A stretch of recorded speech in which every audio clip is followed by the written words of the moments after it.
Hello ladies and gentlemen, Kava here, coming at you from Baltimore, Maryland.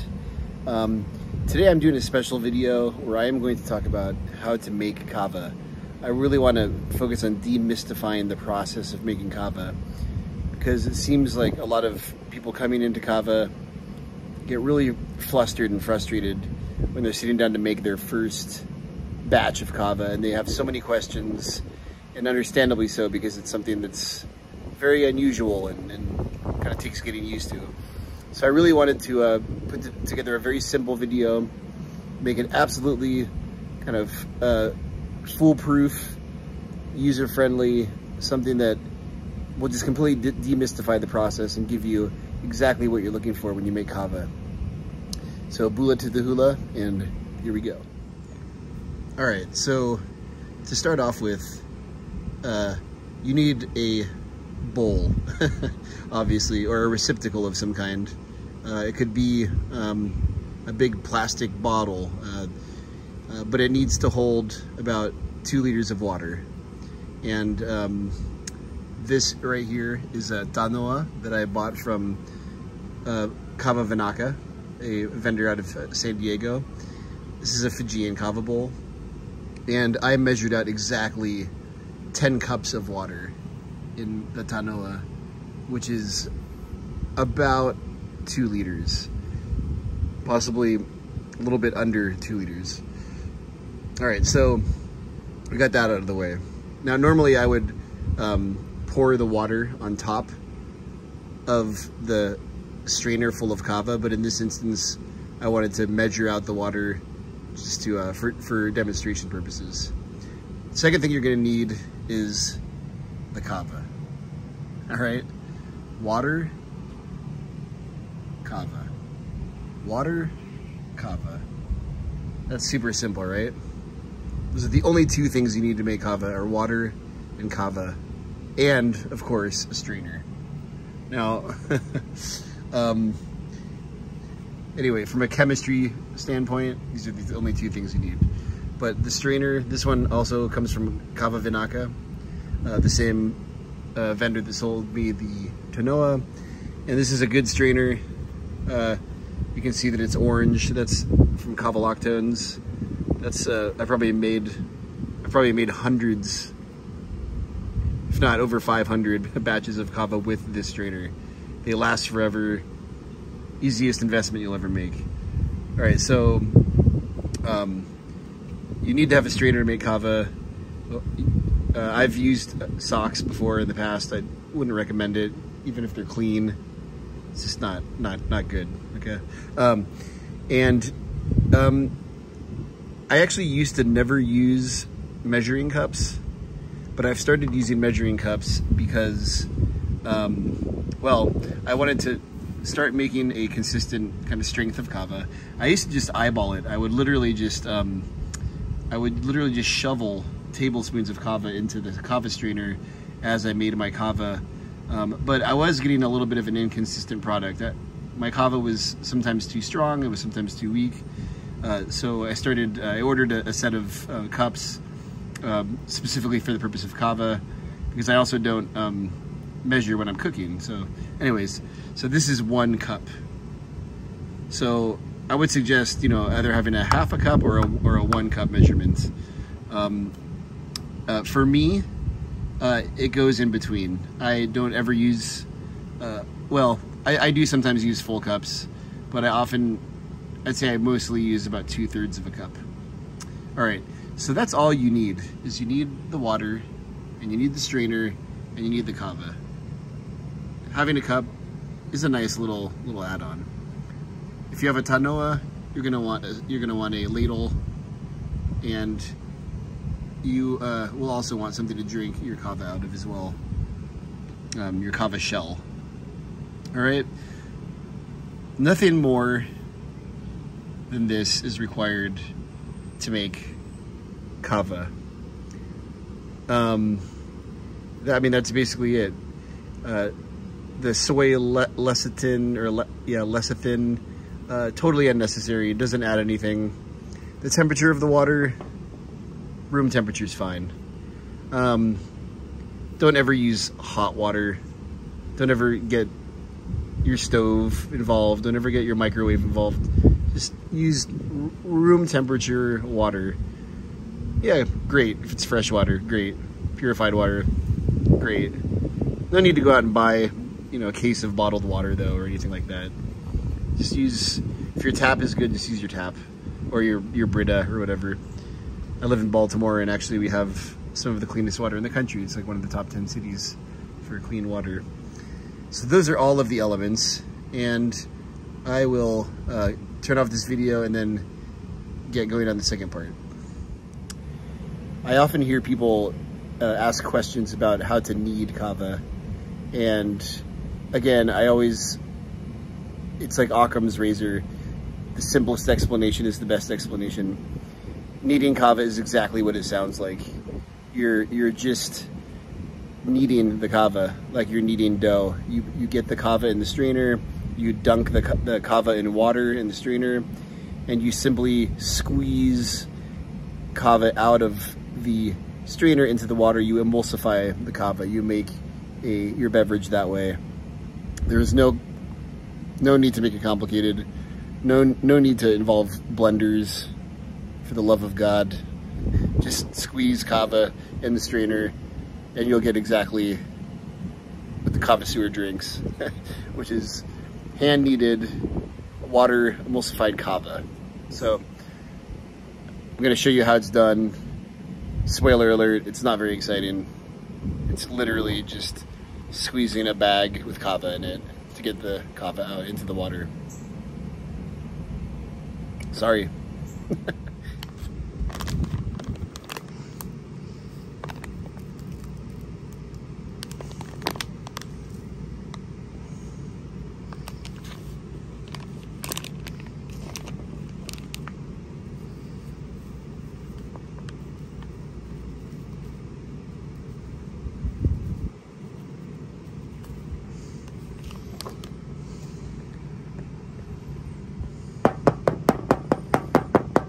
So I don't know if that is exactly 2/3, but that is the amount of kava that I use every blessed day. I use this exact amount of coffee for myself, for one person, to about this much of water, 2 liters every day.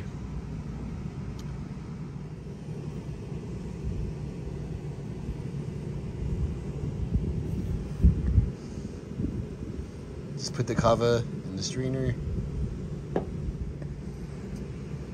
Once you have the kava in the strainer, this is much easier with 2 hands, by the way. But once you have kava in the strainer, you make sure that it gets to the bottom of the bag, like this. You try to get all the root out of the neck, or whatever the hell you call that part of the strainer. And then you're gonna want to I usually kind of twist it so that, this is really hard with only one hand again, but I kind of twist it until the kava is not kind of moving around the strainer bag, but you can already see the kava getting into the water. And then this is kind of annoyingly difficult. And then I strain the kava for usually like 4 or 5 minutes until the water becomes a kind of milky white or dark brown. And I'm gonna knead for a bit, and then I'm going to show you. I apologize, this is probably the least helpful part of the video so far. Now if you can get the bag to kind of look like this, and then squeeze it from there, that's the money spot.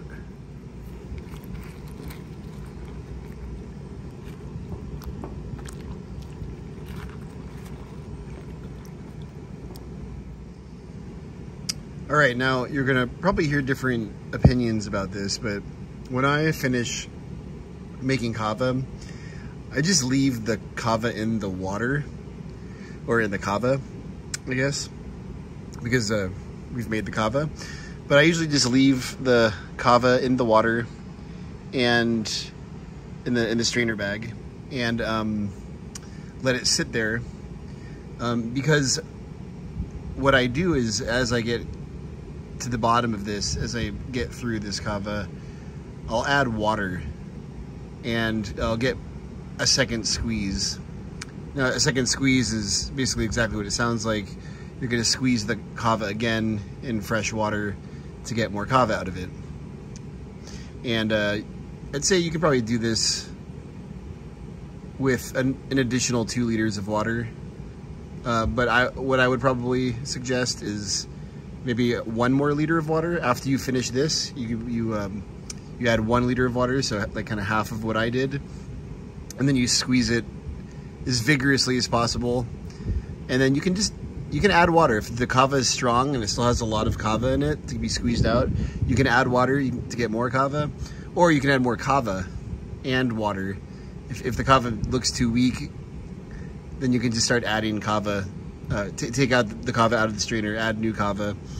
But you will notice if the kava becomes transparent, when you pour it in the shell, if it looks watery, you know, you can drink it, but it's not going to be good. You're just going to be getting a lot of liquid in your body, and you're going to be struggling with that kind of that bloated feeling that you get when you get to that kind of 3+ liters of liquid phase.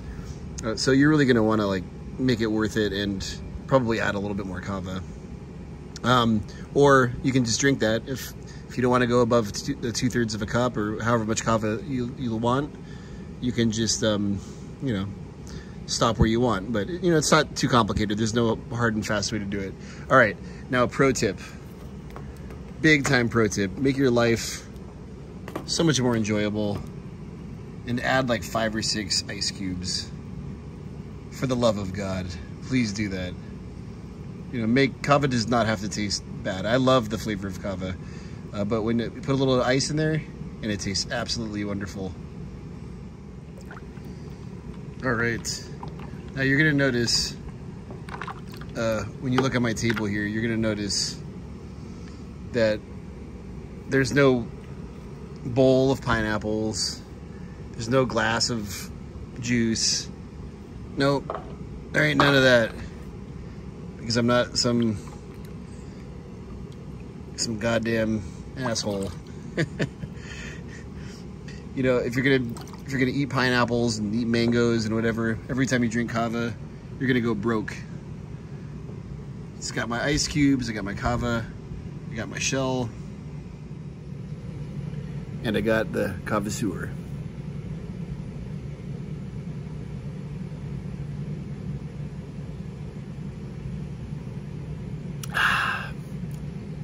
Bula to the hula. It tastes perfect. My instructions have taken me down a beautiful road here.